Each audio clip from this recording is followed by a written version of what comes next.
Welcome to Nayfee Paints. In this video, I'll be showing you how to paint my power core for Necromunda in a grim dark yet very easy style. This makes a great centerpiece for my tabletop and also doubles up as a great objective for the gangs to fight over.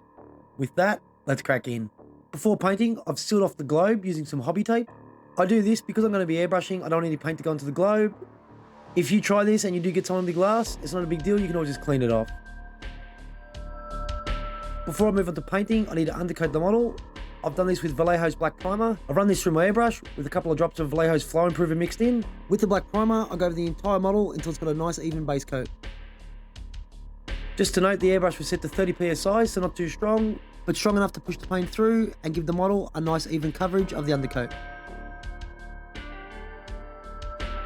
With the undercoat dry, now it's time to apply the main colour again through the airbrush. So for the base coat, I've gone with Verdin from Vallejo, again with a couple of drops of flow improver in the paint. Because I'm applying this paint over a black undercoat, it took me 2 coats of the colour. With the airbrushing done, it's time to remove all the tape from the glass. You can leave it on, but I wanted to make sure the light was always working between each step.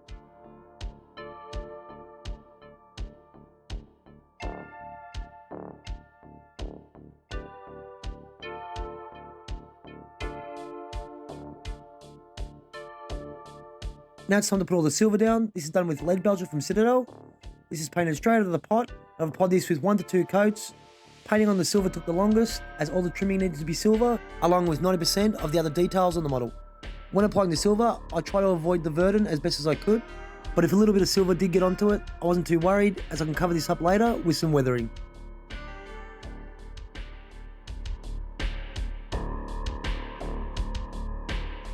Now to run through all the other base coats I've put on the model. These are all applied with 2 thin coats with a little water mixed into the paint. So for the poles here, I've gone with Griffon Blue from the Amyu Painter. For the piping around the model, I've gone with Squig Orange from Citadel. For the ground, the Necron guns, these little conductor things here, and the front panel of the model, these are all painted with Filthy Cape from the Amyu Painter. For all the gold, this was painted with Retributor Armor from Citadel. The canisters and valves around the model are done with Khorne Red from Citadel.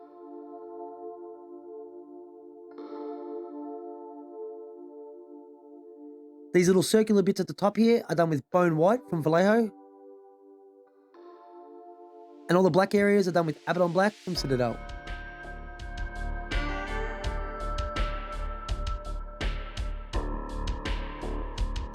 For the wires on the model, I've gone with 3 colours. These are Blue Violet and Bone White, both from Vallejo, and Kantor Blue from Citadel.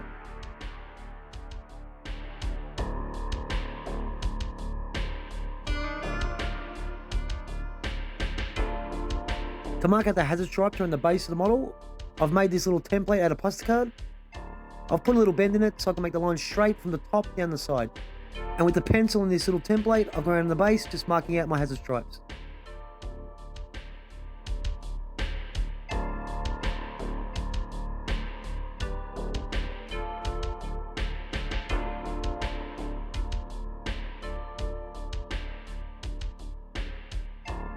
On the coolant vents around the model and the stairs, I've put hazard stripes as well. So I've made little templates for these areas and marked these the same way.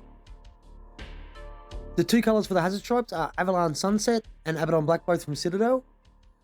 So painting the Averland Sunset down first, I've gone around the entire model, laying down the yellow. With the Averland Sunset done, I switched over to the Abbadon Black and filled in all the other spaces. Any really bad mistakes, I just fixed these up with the 2 colours. Any minor mistake, I didn't bother fixing these up, as weathering will cover these over. The next thing to do was to add some transfers to the model. For this, I've used some Space Marine transfers from Games Workshop and some Gundam transfers from some random Gundam kit. I think for this model I applied about 6 transfers in total. To see how I do the transfers, you can check this video out here. Now for a little bit more detail, I've gone with some radiation symbols here, which I've gone online, found myself a picture and then printed this out. Then with my hobby knife, just cut that out, making myself a quick and cheap little stencil. Trace it onto the model, and with the Averland Sunset and Abbadon Black again, just painted this in.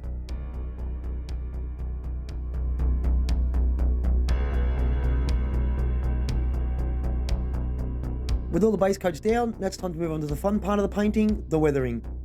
So the first thing to do here is tear off little pieces of kitchen sponge, and with some true copper from the Amyu Painter, I just dip the sponge into the paint, dabbing off most of it, leaving a little paint on the sponge, and And with the remaining paint on the sponge, just go around the model dabbing this on, avoiding obviously the glass and any of the wires. When doing damage like this, make sure it's random and you don't get any patterns forming. The next paint to apply is Rust Texture from Vallejo. With the Rust Texture, I like to build it up a little bit. So I'll apply some of the paint down, let it dry fully, then come back to the same area and apply 2, 3 or 4 coats. Building it up this way gives me nice variation and tones in the rust. With this paint and all further weathering paints, I always mix up the amount of water, from paint straight out of the pot, all the way down to a 90-10 mix of water to paint.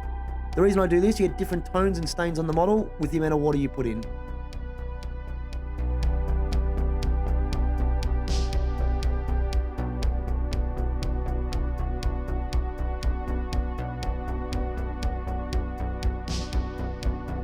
To get some nice streaks, I use a Q-tip, so you just put it onto the model and pull it down towards the floor.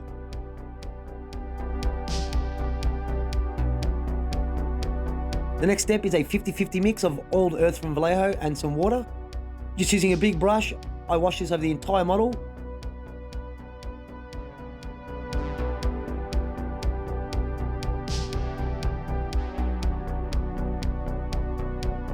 Applying this step around the globe, I had to be really careful as to not let the water leak in. Applying little amounts, letting it dry, and then working my way around. The next step is just to add some detail to the rust. I've used 4 colours here. The Rust Texture and Oiled Earth I used previously. And the 2 new colours are Rust and Light Rust Washes, both from Vallejo. With the 4 colours, I just alternate between them, building up different tones and textures around the model until I was happy with the end result. The hardest part for me doing this step is knowing when to stop, as I just really love applying different rusts and building up tones.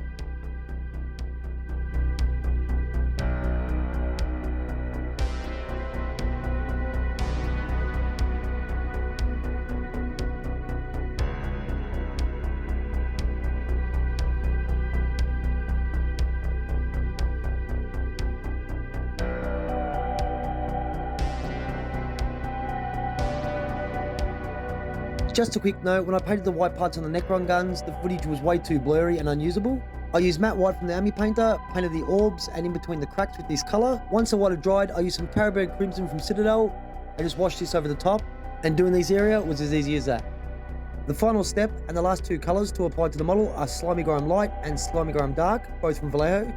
Using these 2 colours, I only apply them to the vents on the model, just to represent some moisture building up around the vents, and like the rusts, I apply them the exact same way.